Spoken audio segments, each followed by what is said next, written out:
Welcome to the ArmaniTalks YouTube channel, the #1 YouTube channel for you to level up your communication skills, learn the art of public speaking, social skills, and personal branding to take your message to the world.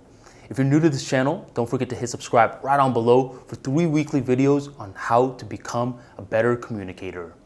For today's episode, I'm going to be talking about meditation and the life-changing benefits from this simple act. For the most part, I feel as though people have heard of the word meditation, and to take it even a level further, they've tried it out a few times, hopefully. And what happens is a lot of people begin meditation, but a few people continue on with it. Typically, you'll hear, well, I started meditation, bro, but it just wasn't my thing. Or, I started meditation, and somewhere along the lines, I just stopped doing it. I don't know what happened, but I just stopped doing it. And typically, the reason that this happens is because people aren't aware how to correctly do meditation, they bite off more than they can chew, or they just don't understand the benefits from committing to this act. Key word, committing to this act. Meditation isn't something that you just pick up, do a few times, and you just mail it in. But instead, to have the right mindset towards meditating, you need to treat it like brushing your teeth. You don't just brush your teeth a few times and say, all right, well, I did it. I guess I don't have to do it again. Instead, you know that anytime that you brush your teeth, this is an act that you're going to be doing for the rest of your life. It's the same thing with meditation. It is an act that you have to do for the rest of your life. I always hear that it takes 21 days to do a habit where it starts becoming ingrained in you. But for me, that wasn't the case. For me, it's 6 months. 6 months is typically my measuring window to see if I want to commit to an act. If I can't do it for 6 months, then I'm not going to begin it. Because once I commit to it for 6 months, eventually it starts becoming ingrained in my neural pathways, and I find it difficult to stop. When I was first starting off the meditation journey, I kept doing the whole 21 days act. I'm like, I'll do it for 21 days and it'll become autopilot. But that just didn't work for me. There were a lot of times I began meditation, I stopped, I began, I stopped, I began, and I stopped. So I can empathize for people that are having the same issues. But once I decided that this was going to be an act that I did for 6 months at least, that's when I committed to it. If you're thinking about picking up a new habit, I highly recommend to do meditation, and not only just do it when you feel like it, but have a routine for it. My tip, do it the first thing in the morning as you're brushing your teeth. Doing it early in the morning helps so much, mainly because you are getting it over with in the beginning. Because when you push it on to the later part of your day, what happens is your day catches up. Some days are busy, some days are not, some days you have energy, some days you don't. And it comes to a point where you're thinking, I'm not gonna do it today. But remember, the 6-month mark means that you are doing it every single day for 6 months. Today's episode, I'm going to explain the benefits of meditation so you understand why committing to it for at least 6 months is going to become a life-changing act. But before I do, I have to clear up some misconceptions about how to correctly meditate. So what isn't meditation? What it's not is what a lot of people assume, and that's to think no thoughts. When I was in undergrad, the main reason I picked up meditating was because I hated taking tests. And in the College of Engineering, I had to take a lot of different exams, which would always put me in a state of panic leading up to it.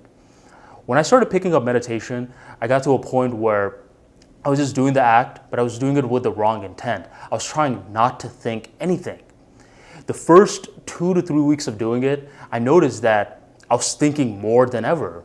And eventually got to a point where one of the seasoned meditators told me, the goal of meditation is not to not think anything, but rather to become aware of your thoughts. That's it, because the brain naturally has thoughts firing left and right. But rather than reacting to those thoughts, the main goal is to become aware of it so it doesn't hold too much power over you. How does one meditate? Well, there's a lot of different ways out there, but the most popular way that I like to do it is called breathing meditation. And the reason that I like to do the breathing meditation route is because of the two minds. Yes, us humans, we have two minds. We have the conscious mind and the subconscious mind. And the conscious mind controls awareness, while the subconscious mind controls breathing. And I'm talking about your natural breaths.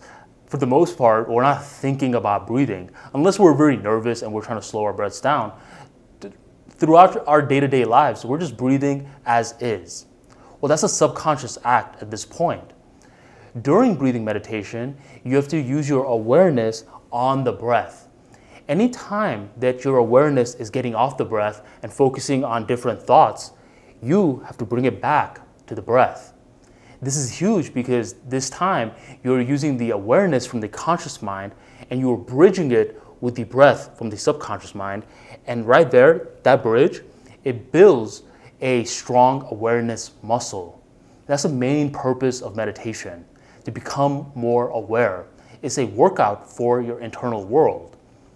And that's it. That's the main purpose of meditation. There's a lot of people that have a lot of added variables. They use mats, they use incense, they use a lot of these apps. But truth be told, you can just do it with your breath.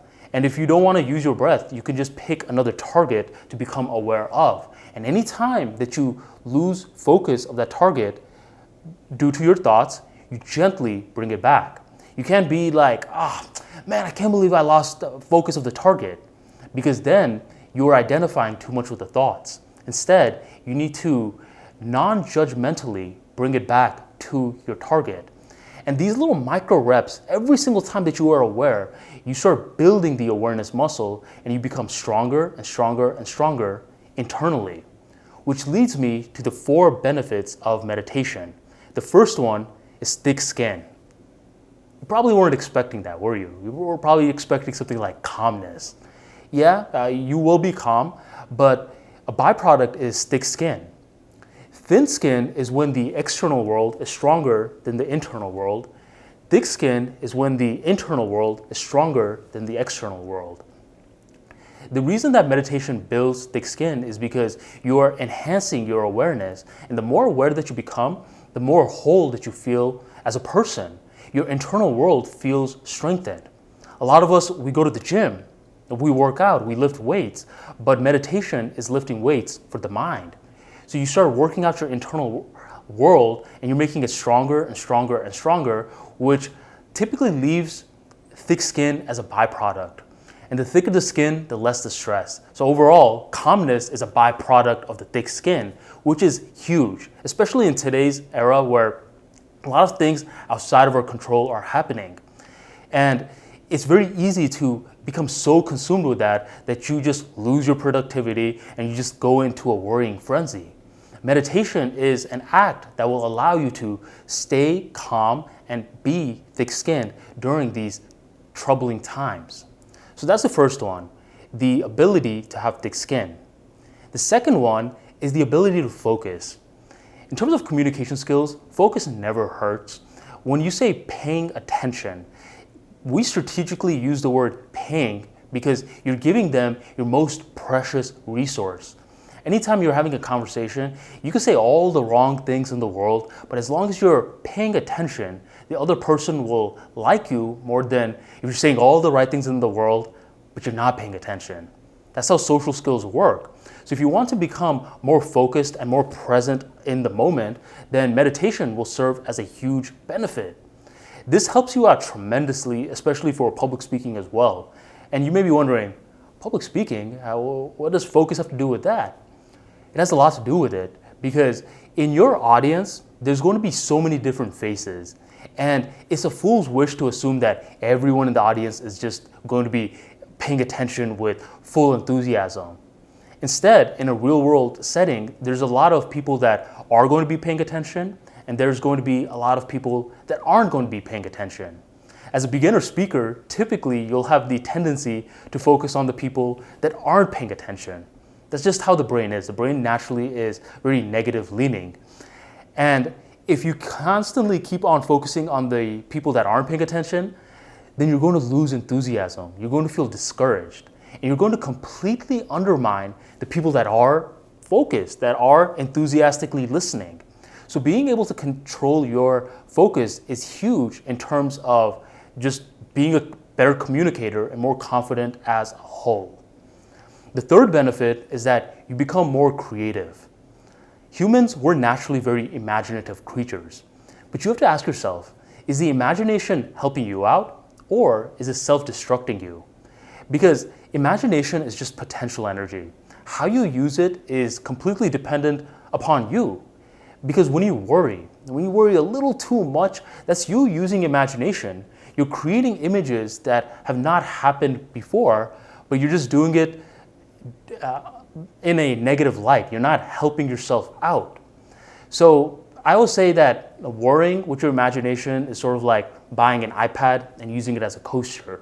It's not helping the iPad. You could be using it for so much more benefits. But creativity is when you're getting that imagination and you're targeting it into a certain channel to produce art. You can use the imagination for a YouTube channel. You can use the imagination to have a conversation with someone, to create a speech. But overall, creativity is something that you are constructively using. If imagination is potential energy, then creativity is kinetic energy.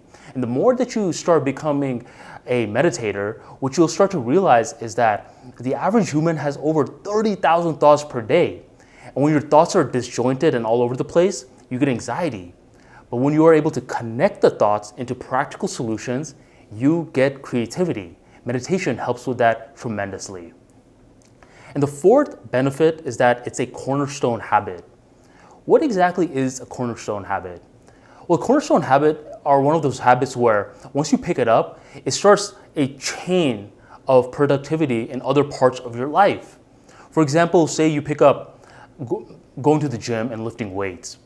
Well, when you start going to the gym, you pick up that habit, you also want to eat healthier as well. You don't just want all your hard work in the gym to go to waste.